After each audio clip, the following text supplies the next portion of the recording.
నేను అయోధ్యలో వచ్చే వాళ్ళందరికీ నిత్యం అన్నదానం పెడుతున్నా, అన్నప్రసాదం ఇస్తున్నా. ఎవరు వచ్చినా కానీ ముందుగా నాకు ఇన్ఫామ్ చేస్తే వాళ్ళకి రెడీ చేసి పెడతా. ప్రస్తుతం 1000 మంది పైన వస్తున్నారు. మన తెలుగు వాళ్ళకి భోజనం దొరకదు అక్కడ, అందుకని అందరికీ ఉచితంగా పెడుతున్నా. ఇంతకుముందు రాముల వారికి 5 వెండి ఇటుకలు ఇచ్చాను శంకుస్థాపనకి. మోడీ గారు శంకుస్థాపన చేశారు కదా, నా అదృష్టం బాగుండి ఆ ఇటుకలతోనే శంకుస్థాపన చేశారు. దాని మీద ఇప్పుడు గుడి తయారైంది. తర్వాత రాముల వారికి బంగారు పాదుకలు చేయించా, వెండి పాదుకలు, బంగారు పాదుకలు. వెండి పాదుకలు తీసుకొని దేశం అంతా అన్ని దేవాలయాల్లో పూజలు చేయించా.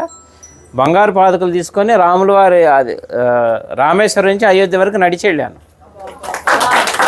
అది కూడా రాముల వారు నడిచిన దారిలో వెళ్ళా, డైరెక్ట్ వెళ్ళిపోకుండా వెళ్ళి ఇప్పుడు అక్కడే స్థిరనివాసం ఉంటున్నాను. తర్వాత ఇప్పుడు ధనుసు చేయించా 14 కిలోలు. రాముల వారి వనవాసం 14 సంవత్సరాలు, అందుకని 14 కిలోలు చేసా. కిలో బంగారం, 13 కిలోలు వెండి. ఇది రాముల వారికి కోదండరాముడికి వచ్చే చేతిలో ఉంటుంది, ఫస్ట్ ఫ్లోర్లో వచ్చే రాముల వారి చేతిలో. ఇప్పుడు నా మిస్సెస్ అక్కడే ఉంది అయోధ్యలోనే, నిత్యం అన్నప్రసాదం ఆమె చూసుకుంటుంది అక్కడ. వచ్చి చెన్నై అండి, జిఆర్టీ వాళ్ళు చేశారు. అలాగే నేను ఒక పెద్ద గుడి కడుతున్నా అయోధ్యలో. అంటే రాముల వారి గుడి ఉందిగా ఇంకెందుకు అనుకుంటారేమో. నేను పెట్టేది వంశవృక్షం.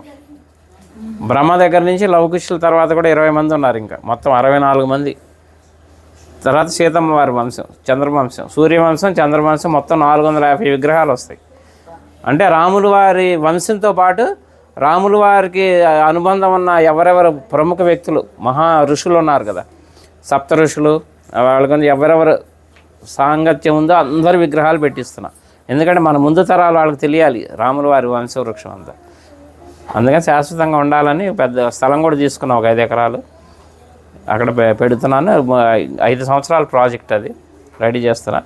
అలాగే ఇప్పుడు అయోధ్యలో అంటే మన తెలుగు వాళ్ళ తరఫున నేనేం పని చేసినా తెలుగు వాళ్ళ తరఫున చేస్తాను. అయోధ్యలో వాల్మీకి ఎయిర్పోర్టు, ఇక నేను వెళ్తూ వస్తూ పోతూ ఉంటాను కాబట్టి 2-3 సార్లు చూశాను, కానీ నాకు ఎందుకో లోటుగా అనిపించింది. అక్కడ ఒక విగ్రహం పెట్టిద్దామని గవర్నమెంట్ అప్రోచ్ అయితే పర్మిషన్ ఇచ్చారు, సెంట్రల్ గవర్నమెంట్.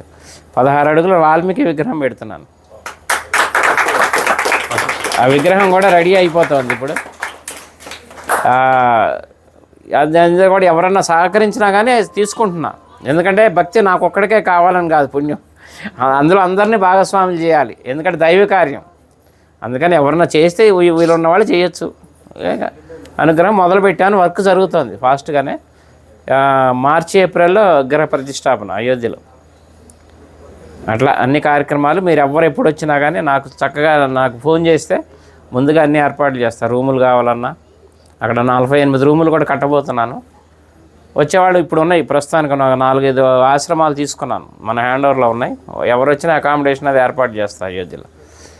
నా నంబర్ కూడా నోట్ చేసుకోండి, 9550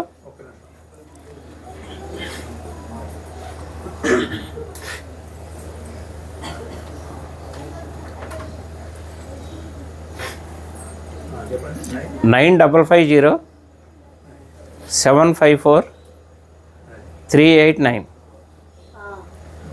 చల్లా శ్రీనివాస్ శాస్త్రి, అయోధ్య అని పెట్టుకోండి. ఇంకా నేను ఉండబోయేది అక్కడే, హైదరాబాదే మాది కానీ మణికొండ, కానీ ప్రస్తుతం ఇంకా షిఫ్ట్ అయిపోయినాం అక్కడే ఉండి వచ్చే భక్తులకి సహాయం చేద్దామని అక్కడే ఉంటున్నాయి. ఇంకా రామ భక్తులకి సేవ చేసుకునే భాగ్యం ఇప్పించాడు రాముల వారు నాకు. ఎందుకంటే నిన్నే బాలరాముడు ప్రతిష్ట అయ్యి నిన్నే 1 year. అందుకే మా ఆవిడ అక్కడ ప్రసాదాలు తయారు చేసి మాకు అవకాశం ఇచ్చారు.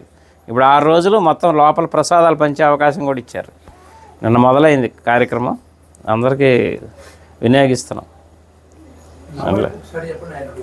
9550 754 389. చల్లా శ్రీనివాస్ శాస్త్రి, అయోధ్య. ఓకేనా? ఎవరు ఏ టైంలో చేసినా కానీ నేను అందుబాటులో ఉంటాను.